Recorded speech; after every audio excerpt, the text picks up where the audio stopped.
अस्सलाम वालेकुम। आज की हम वीडियो बनाएंगे प्रोटीन इन द यूरिन पे, जो इसे प्रोटीन यूरिया कहते हैं।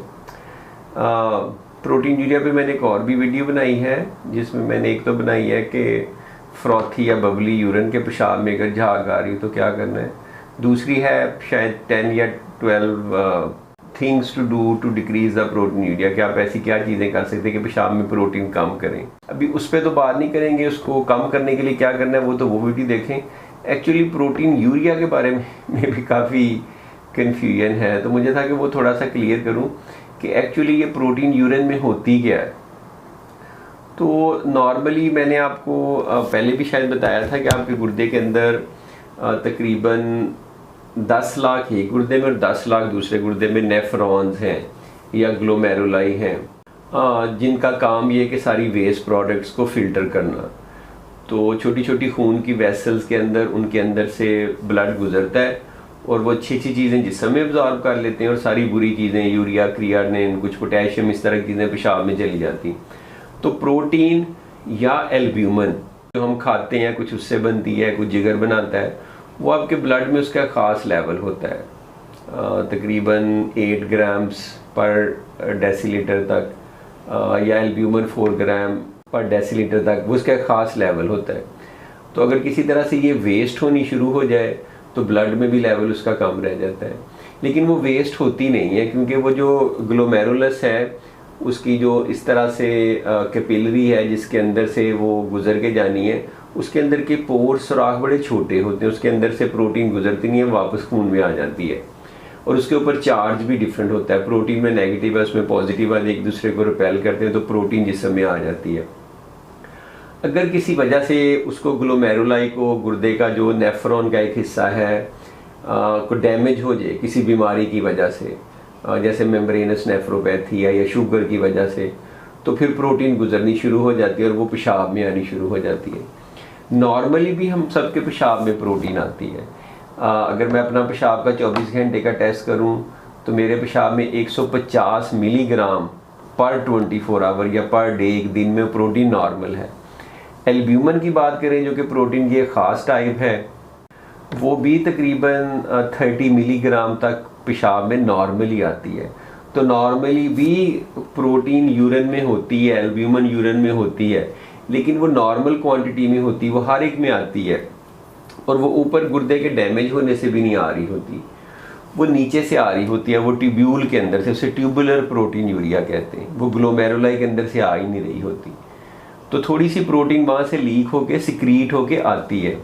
लेकिन अगर 24 घंटे के में 150 मिलीग्राम से ज़्यादा है या एल्ब्यूमिन 30 मिलीग्राम से ज़्यादा है, तो इसको हम कहते हैं कि एबनॉर्मल प्रोटीन यूरिया है। और ये चूंकि ऊपर डैमेज से आता है, ग्लोमेरुलाई के डैमेज से आता है, तो इसे कहते हैं ग्लोमेरुलर प्रोटीन यूरिया, के ऊपर से ग्लोमेरुलस का जो गुर्दे का मेन फिल्टर था वहाँ डैमेज हुआ है और ये प्रोटीन लीक करनी शुरू हो गई है। और आप इमेजिन करें कि अगर 20 लाख छोटे छोटे जो आपके ग्लोमेरुलाई सारे डैमेज हो गए तो कितनी ज़्यादा प्रोटीन आ सकती है।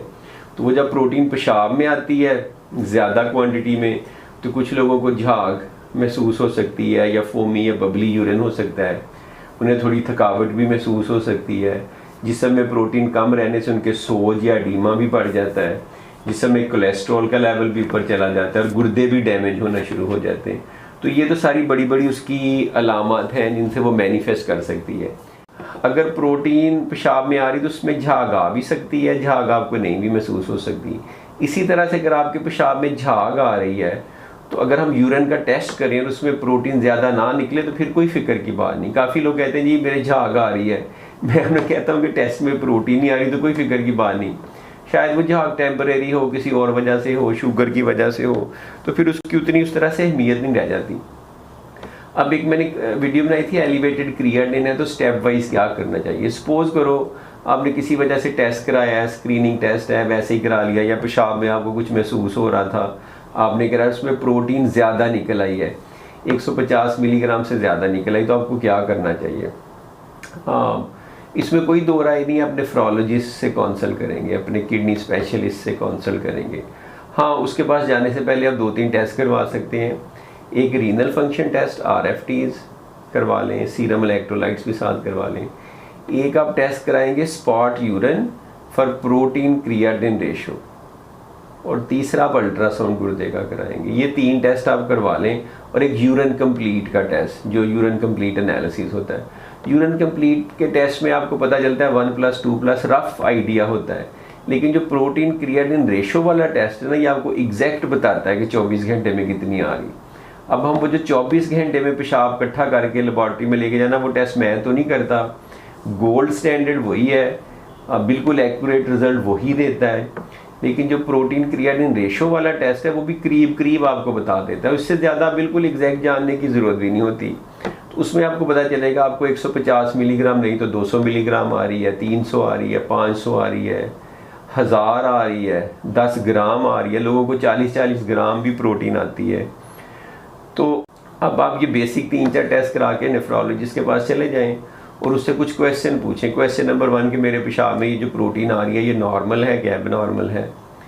अच्छा, दूसरा ये कि फिर ये किस वजह से आ रही है अगर एबनॉर्मल है तो। और तीसरा ये कि अगर एबनॉर्मल है और आप कह रहे हैं कि शुगर की वजह से आ रही है या इसकी वजह से आ रही है, तो अब हमने करना क्या है। तो उसमें फिर डॉक्टर आपको बताएगा कि ये ठीक नहीं है, ये ज़रूरत से ज़्यादा आ रही है, मेरा ख्याल है शुगर की वजह से आ रही है या बीपी की वजह से आ रही है, या आपको गुर्दों की सोजिश की बीमारी है या आपको माइलोमा है या कुछ भी है। There are so many causes, इसकी बहुत सारी वजूहात हैं। तो उसमें फिर वो कुछ और फर्दर टेस्ट कर सकता है, जिसमें कुछ ब्लड के टेस्ट हो सकते हैं, कोई खून का टेस्ट भी हो सकता है, और कभी कभार गुर्दे की बायोप्सी भी करनी पड़ती है, किडनी बायोप्सी भी करनी पड़ती है। लेकिन साथ ही साथ वो कुछ ऐसी मेडिसिन आपको शुरू कर सकता है जिससे प्रोटीन शो डिक्रीज हो जाएगी। तो 3-4 मेजर्स नेफ्रोलॉजिस्ट लेते हैं जिससे आपकी प्रोटीन कम हो जाएगी। नंबर 1, अगर आपको शुगर है तो उसका अच्छा कंट्रोल करने से पेशाब में प्रोटीन कम होगी। नंबर 2, अगर आपको ब्लड प्रेशर है तो उसको अच्छा कंट्रोल करने से पेशाब में प्रोटीन कम होगी, क्योंकि गुर्दों के अंदर प्रेशर कम होगा जिससे वो प्रोटीन फिल्टर हो रही है।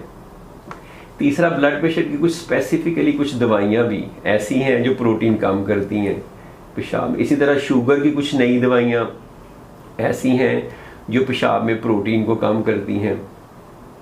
या अगर आप में कोई वजह और उसको लग रही है, उसको लग रहा है कि शुगर या ब्लड प्रेशर की वजह से नहीं है, इस वजह से हो रहा है, तो वो उसकी स्पेसिफिक ट्रीटमेंट भी करेगा। उसके लिए उसको कुछ टेस्ट चाहिए हो सकते हैं, बायोप्सी चाहिए हो सकती है, वो करने से भी फिर पेशाब में प्रोटीन आने के चांसेस जो हैं वो कम हो जाएंगे। इसमें एक बात याद रखनी है, काफ़ी लोगों का ख्याल होता है कि मैंने इलाज कर रहा हूँ, आ भी रहा हूँ, दिखा भी रहा हूँ, मेरी प्रोटीन 100% कम क्यों नहीं होती। तो ज़्यादा बीमारियों में इवन शुगर की वजह से भी जो प्रोटीन आती है, डायबिटिक नेफ्रोपैथी है, 100% प्रोटीन पेशाब में कम नहीं होती। कुछ केसेस में रिजॉल्व हो जाती है, कुछ में नहीं होती। तो जितनी पेशाब में आप कम कर सकेंगे, जितनी कम कर सकेंगे उतना ही फ़ायदा है, क्योंकि प्रोटीन के निकलने में बॉडी में बहुत सारी चेंजेस आती हैं और गुर्दे भी डैमेज होते हैं। आपने उसका रफ अंदाज़ा ये लगाना है कि जितनी ज़्यादा प्रोटीन, गुर्दों को डैमेज होने की रफ्तार भी उतनी ज़्यादा होगी, गुर्दे जल्दी से ख़राब होंगे। तो आप और आपका डॉक्टर मिलके कुछ ऐसी मेजर्स लेंगे, दवाइयाँ करेंगे, डाइट करेंगे कि आपका जो प्रोटीन जो है ना, यूरिया, वो कम से कम हो। फिर एक और क्वेश्चन अराइज होता है कि इस सिचुएशन में डाइट में प्रोटीन ज़्यादा लें क्योंकि हमारी तो ज़ाया हो रही है, कि कम लें ताकि प्रोटीन निकले ना ज़्यादा। तो इसका आंसर है ना कम लें ना ज़्यादा लें, नॉर्मल लें। या अगर आपके केस में डॉक्टर ने आपको अदरवाइज़ रिकमेंड किया कि प्रोटीन आने के साथ साथ आपके गुर्दे भी ख़राब हो गए हैं, तो उस सिचुएशन में शायद वो थोड़ी सी कम कर दें 0.8 ग्राम पर केजी बॉडी वेट के लिहाज से। तो ये एक बड़ी complete comprehensive step wise approach थी कि अगर पेशाब में झाग, फोम, बब्बल आ रहे हैं या प्रोटीन आ रही है टेस्ट में तो क्या करना चाहिए। Thank you.